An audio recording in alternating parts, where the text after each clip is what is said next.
स्वागत है। आज हम एक ऐसे विषय पर बात कर रहे हैं जो हमारी ऊर्जा अवसंरचना का एक कह सकते हैं अदृश्य लेकिन बहुत महत्वपूर्ण हिस्सा है। ऑयल एंड गैस इंडस्ट्री में इस्तेमाल होने वाले वाल्व। हाँ। हमारे पास जुबैर अहमद, जो इस फील्ड में 15 साल के अनुभव वाले एक प्लानिंग इंजीनियर हैं, उनका एक डिटेल्ड पेपर है। हम कोशिश करेंगे कि उससे जो जरूरी बातें हैं वो निकालें। बिल्कुल। तो ये वाल्व आखिर इतने जरूरी क्यों हैं? देखिए, ये रिफाइनरी और प्लांट्स में मतलब लिक्विड्स और गैसों के फ्लो को कंट्रोल करने, रोकने, प्रेशर संभालने और सबसे ज़रूरी सेफ्टी, हाँ। सुरक्षा पक्की करने के लिए एकदम रीढ़ की हड्डी जैसे हैं। अच्छा। अगर ये वाल्व भरोसेमंद नहीं है ना, तो सोचिए प्लांट की सेफ्टी, उसकी एफिशिएंसी और जो पर्यावरण के नियम हैं, वो सब खतरे में पड़ सकते हैं। बात तो गंभीर है। हाँ। तो आज हम क्या समझने वाले हैं? हमारा मिशन क्या है? आज हम देखेंगे कि भाई मुख्य तौर पर कितने टाइप के वाल्व होते हैं, वो क्या काम करते हैं ठीक है। और क्यों। जैसे साबिक और सऊदी अरामको जैसे बड़े नाम हैं, उनके स्टैंडर्ड्स के हिसाब से प्लांट शटडाउन के दौरान इनकी रेगुलर ओवरहॉलिंग मतलब मरम्मत इतनी जरूरी है। ओके, तो चलिए फिर इस विषय की गहराइयों में उतरते हैं, एक्सपर्ट से जानते हैं। शुरुआत करते हैं सबसे बेसिक बात से। ये वाल्व असल में हैं क्या? बिल्कुल। अगर आसान शब्दों में कहूं तो वाल्व एक तरह के मैकेनिकल डिवाइस है। हम्म। ये पाइपलाइन के अंदर जो भी बह रहा है, लिक्विड, गैस या स्लरी मतलब गाढ़ा मिक्सचर, उसके फ्लो को कंट्रोल करते हैं। अच्छा। या तो उसे रेगुलेट करेंगे या बिल्कुल रोक देंगे या दिशा बदल देंगे। हम्म। इनका जो बेसिक प्रिंसिपल है वो ये है कि एक चलने वाला हिस्सा होता है, कोई डिस्क हो सकती है, बॉल, प्लग या गेट। हाँ। वो एक फिक्स्ड सीट पर आकर टिक जाता है या उससे हट जाता है। बस इसी से फ्लो का रास्ता खुलता है या बंद होता है। ठीक है। और ऑयल एंड गैस जैसे कॉम्प्लेक्स ऑपरेशंस में इनके आप कह सकती हैं 3 मेन काम हैं। क्या क्या? पहला, प्रोसेस कंट्रोल, मतलब कब फ्लो शुरू करना है, कब बंद, कितना फ्लो रेट रखना है, प्रेशर, टेम्परेचर, लेवल, ये सब कंट्रोल करना। अच्छा। दूसरा है सेफ्टी और प्रोटेक्शन, जैसे कोई इमरजेंसी हो गई तो फौरन फ्लो बंद करना। सिस्टम में प्रेशर बहुत ज्यादा बढ़ जाए तो उसे सेफली रिलीज करना, ये काम सेफ्टी वाल्व करते हैं। या फिर फ्लो को उल्टी दिशा में जाने से रोकना। बैकफ्लो रोकना। हाँ। बैकफ्लो। और तीसरा काम है मेंटेनेंस में मदद करना, जैसे किसी इक्विपमेंट की मरम्मत करनी है तो उसे बाकी सिस्टम से सेफ तरीके से अलग करना। इसके लिए वाल्व ही काम आते हैं। मतलब ये सिर्फ खोलने बंद करने वाले स्विच जैसे नहीं है, ये तो कंट्रोल और सेफ्टी के लिए बहुत ही क्रिटिकल हैं। बिल्कुल। तो इतने सारे कामों के लिए जाहिर है अलग अलग तरह के वाल्व भी होते होंगे। हाँ बिल्कुल, हर काम के लिए एक खास डिजाइन होता है। चलिए कुछ सबसे कॉमन और जरूरी टाइप्स को देखते हैं। ठीक है। सबसे पहले बात करते हैं गेट वाल्व की। ये शायद सबसे ज्यादा इस्तेमाल होने वाले वाल्वों में से हैं। अच्छा। हाँ, अंदाजा लगाइए, इंडस्ट्री में जितने वाल्व लगे हैं उनमें करीब 40 से 50% यही होते हैं। 40 से 50%? ये तो बहुत ज्यादा है। इनका मेन काम क्या है? इनका मेन काम है फ्लो को या तो पूरा खोलना या पूरा बंद करना। मतलब ऑन ऑफ? सिर्फ ऑन ऑफ। हाँ। इनमें एक फ्लैट गेट जैसा होता है, एक दरवाजा समझिए, जो ऊपर नीचे होकर फ्लो के रास्ते को खोलता या बंद करता है। जब ये पूरे खुले होते हैं ना, तो फ्लो में रुकावट बहुत कम होती है, तो प्रेशर ड्रॉप यानी प्रेशर में गिरावट एकदम मिनिमम होती है। ओके। लेकिन इन्हें फ्लो को धीरे धीरे कंट्रोल करने मतलब थ्रॉटलिंग के लिए इस्तेमाल नहीं करना चाहिए। क्यों नहीं? क्योंकि उससे इनकी जो सीट होती है ना, जहां गेट आकर टिकता है, हाँ। वो जल्दी खराब हो जाती है। अच्छा। और इन्हें खोलने बंद करने में थोड़ा टाइम लगता है। कई बार हैंडव्हील को 20-40 बार घुमाना पड़ता है। ओ, काफी ज्यादा। हाँ। इनका इस्तेमाल कहाँ होता है? जैसे क्रूड ऑयल की बड़ी पाइपलाइनें हैं, प्रोसेस यूनिट को आइसोलेट करना है, स्टोरेज टैंक है, वहां खूब होता है। तो सरल ऑन ऑफ के लिए गेट वाल्व बेस्ट है, लेकिन धीमा है और कंट्रोल नहीं कर सकता। अगर हमें फ्लो को तेजी से बंद करना हो या मान लीजिए ज्यादा अच्छी सीलिंग चाहिए हो, तब क्या? उसके लिए बॉल वाल्व बहुत पॉपुलर है। ये क्वार्टर टर्न वाल्व कहलाते हैं। क्वार्टर टर्न मतलब इन्हें बस 90 डिग्री घुमाने की जरूरत होती है, 1/4 चक्कर। इससे ये बहुत तेजी से काम करते हैं, फटाफट। अच्छा। इनके अंदर एक गेंद मतलब बॉल होती है, जिसमें एक छेद होता है। जब वो छेद पाइप की सीध में होता है तो फ्लो चालू। हाँ। जैसे ही आप हैंडल 90 डिग्री घुमाते हैं, बॉल घूम जाती है, छेद पाइप के परपेंडिकुलर हो जाता है और फ्लो बंद। समझ गया। इनकी खासियत है तेज ऑपरेशन और बहुत अच्छी सीलिंग, अक्सर बबल टाइट सीलिंग देते हैं। Bubble tight? हाँ, मतलब गैस का एक बुलबुला भी लीक नहीं हो सकता, इतनी टाइट सीलिंग। और अगर फुल बोर डिजाइन हो तो प्रेशर ड्रॉप भी बहुत कम होता है। वाह, इनका इस्तेमाल कहाँ ज्यादा होता है? इनका यूज इमरजेंसी शटडाउन सिस्टम, जिसे ESD कहते हैं, उसमें होता है, पाइपलाइन आइसोलेशन में, गैस डिस्ट्रीब्यूशन में, काफी जगह। ठीक है। हालांकि ये भी आमतौर पर थ्रॉटलिंग के लिए अच्छे नहीं माने जाते, और इनकी जो सील होती है वो अक्सर टेफ्लॉन जैसे मटेरियल की होती है, तो इसकी टेम्परेचर झेलने की एक लिमिट होती है। तो गेट वाल्व हो गया धीमा लेकिन मजबूत ऑन ऑफ, बॉल वाल्व हो गया तेज ऑन ऑफ और बढ़िया सीलिंग।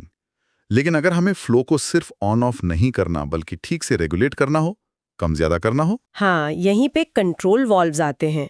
ये आइसोलेशन वॉल्व से एकदम अलग है। कैसे? इनका काम फ्लो को लगातार मॉड्यूलेट करना है, एडजस्ट करना है, न कि सिर्फ खोलना या बंद करना। ये एक ऑटोमेटिक सिस्टम का हिस्सा होते हैं।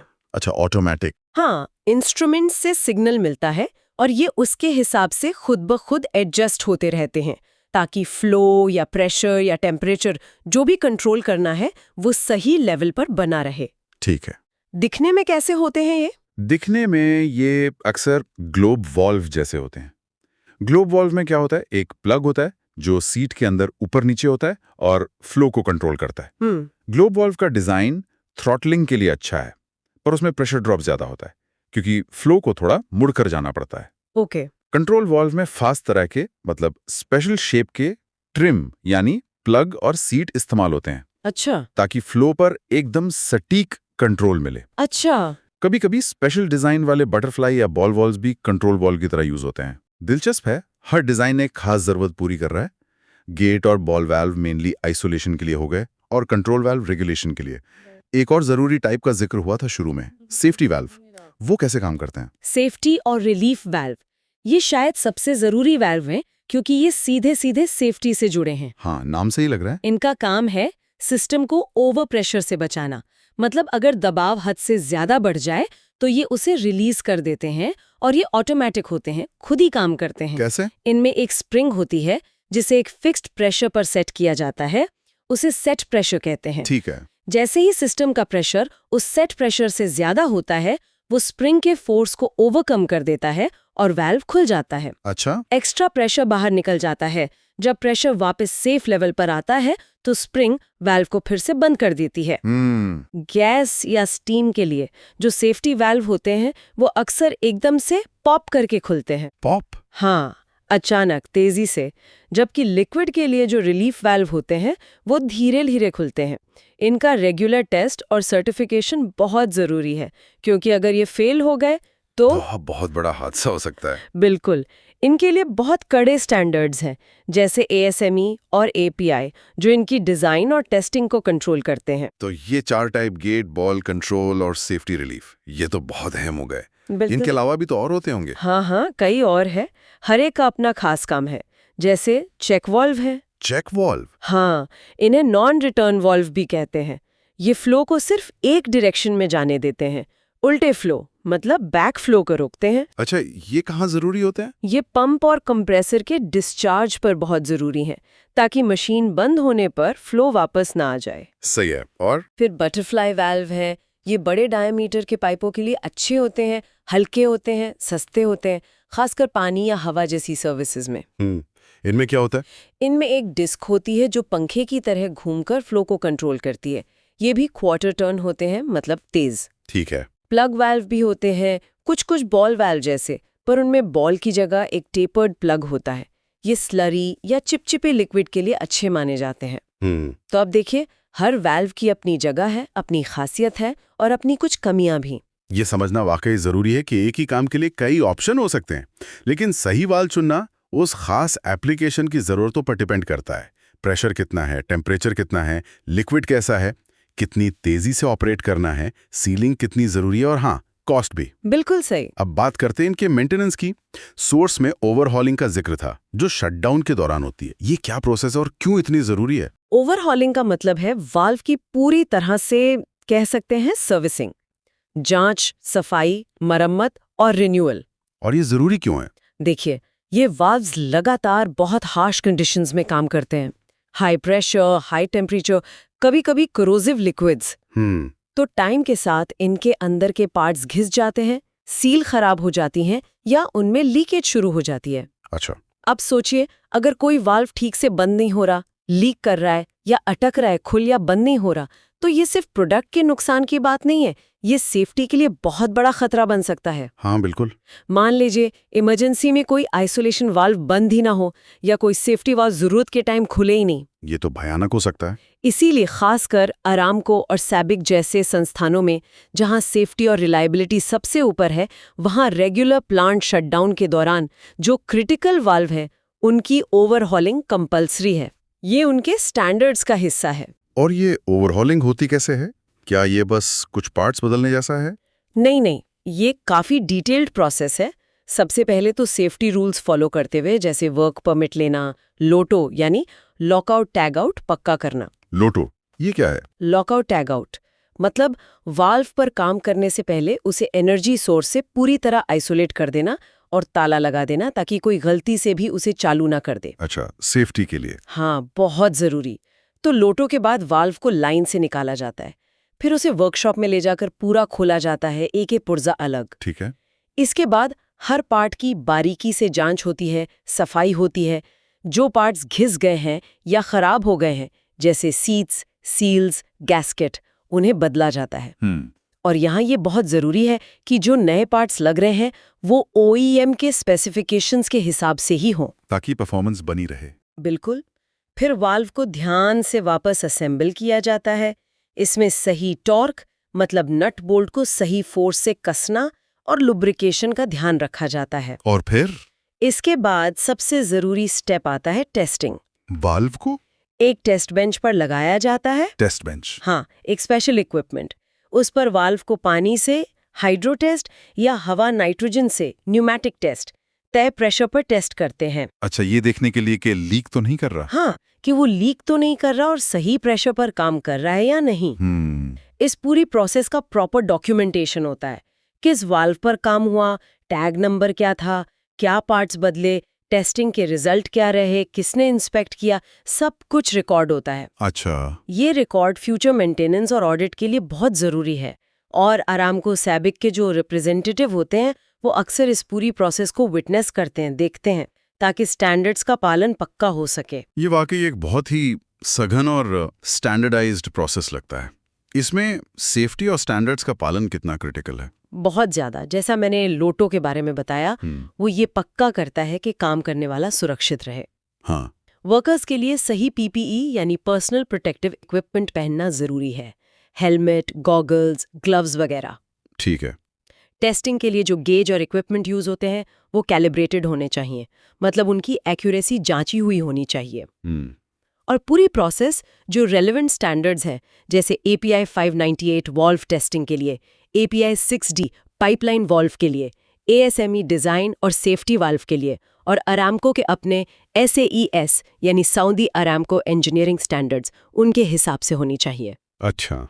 इन्हीं स्टैंडर्ड्स का पालन ही वॉल्व की रिलायबिलिटी और प्लांट की सेफ्टी की गारंटी देता है। तो अगर हम आज की इस पूरी बातचीत का सार निकालें तो क्या कहेंगे? सार यही है कि valve oil and gas industry के वो गुमनाम हीरो हैं जिन पर बहुत कुछ टिका है। ये बहुत तरह के होते हैं, हर एक का अपना खास काम है। उनका सही सिलेक्शन और सबसे जरूरी उनका रेगुलर और स्टैंडर्ड्स के हिसाब से मेंटेनेंस मतलब ओवरहॉलिंग। हाँ। वो प्लांट की सेफ्टी, उसकी एफिशिएंसी और एनवायरनमेंट प्रोटेक्शन के लिए कितनी ज़रूरी है। अरामको और सबिक जैसे ऑर्गेनाइजेशंस की जो कड़े स्टैंडर्ड्स हैं वो इसी इंपॉर्टेंस को दिखाते हैं। बिल्कुल। वॉल्व का फेल होना कोई छोटा मोटा इशू नहीं है, ये एक बड़ी तबाही का कारण बन सकता है। बिल्कुल। और ये हमें इस बात पर सोचने को मजबूर करता है कि हमारी रोजमर्रा की जो एनर्जी ज़रूरतें हैं उन्हें पूरा करने के पीछे कितनी कॉम्प्लेक्स इंजीनियरिंग और कितना डिटेल्ड मेंटेनेंस छिपा होता है। सही कहा। वॉल्व का ठीक से काम करना सिर्फ एक टेक्निकल जरूरत नहीं है, ये इंडस्ट्रियल सेफ्टी और पर्यावरण की देखभाल की जो बड़ी तस्वीर है उसका एक बहुत अहम हिस्सा है। तो सुनने वालों के लिए एक विचार छोड़ते हैं। अगली बार जब हम अपनी गाड़ी में पेट्रोल भरवाएं या घर में गैस का चूल्हा जलाएं, तो शायद एक पल के लिए उन अनगिनत वॉल्वों के बारे में सोचें जो पर्दे के पीछे चुपचाप अपना काम कर रहे हैं। और उन लोगों के बारे में भी जो ये पक्का करते हैं कि वो सेफ और भरोसेमंद तरीके से काम करते रहें। ये पूरा सिस्टम कितना जटिल है और कैसे सब कुछ एक दूसरे पर निर्भर है, ये जानने अपने आप में काफी दिलचस्प है।